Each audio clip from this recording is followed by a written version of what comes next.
right, we have Peter Matlare, the Tiger Brands CEO, on the line to discuss the food producer's recall of some of its cooking sauces and rice products. Peter, thank you for making the time to join us. Maybe let's start off by understanding what exactly are carcinogenic ingredients which we have been led to understand have contaminated the products that have been recalled. Hi, good evening, Nazif. And again, apologies for not being able to come through to the studio. Just not being around in Johannesburg. I was on the other end, so my apologies. There are two aspects to this. The first is that there's a product called Sudan 1, judged by the World Health Organization to be potentially carcinogenic. In other words, it could, under certain circumstances, cause cancer. And the other is methanol yellow, which again has much the same effect on particularly on animals. There are no tests that have been done on human beings, but given the recommendation from the World Health Organization, we thought it prudent that this particular batch of products that had come from our supply in India should be withdrawn so that we could make sure that our consumers are not at any risk at all, as best as we can manage that. And just a quick one, Peter, also just on how does a mistake of this nature happen? How does it happen that your suppliers are able to put you in this predicament?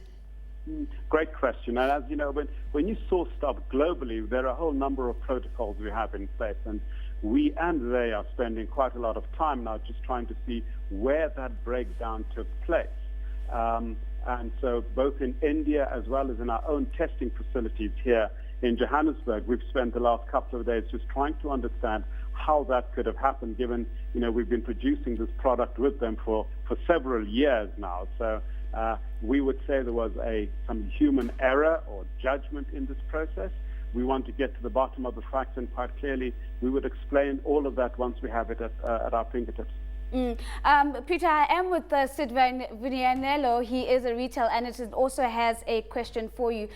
Sid, your question to Peter? Yeah, Peter, you spoke about the various brands' products under the Tastic range, for example, but does that particular division of Tiger Brands manufacture any house brand products?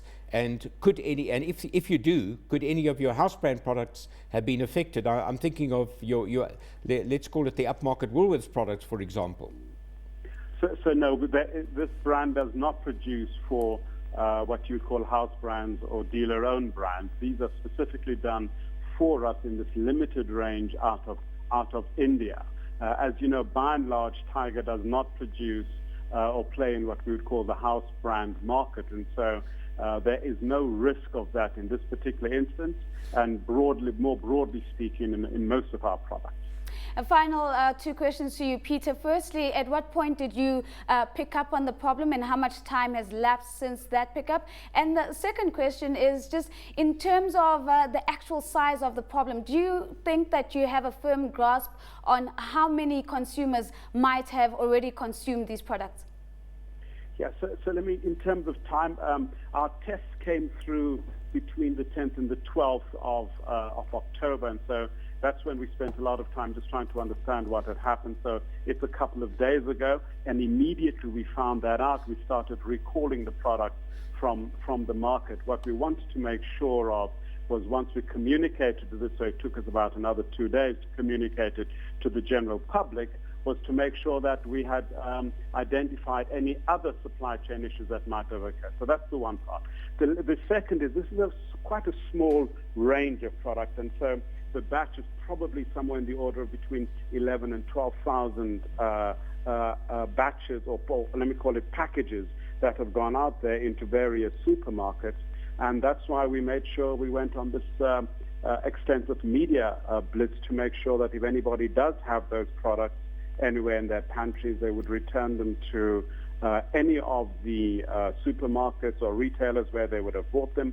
They would get a voucher and be able to buy whatever else they would want with those vouchers. So we think we have it completely under control. There's always the odd thing that would perhaps occur that we would not be happy with. And in that event, we put out our consumer care number, which consumers can call just to make sure that there's nothing that should concern them. Peter, thank you so much for making the time to join us. That was the Tiger Brands CEO.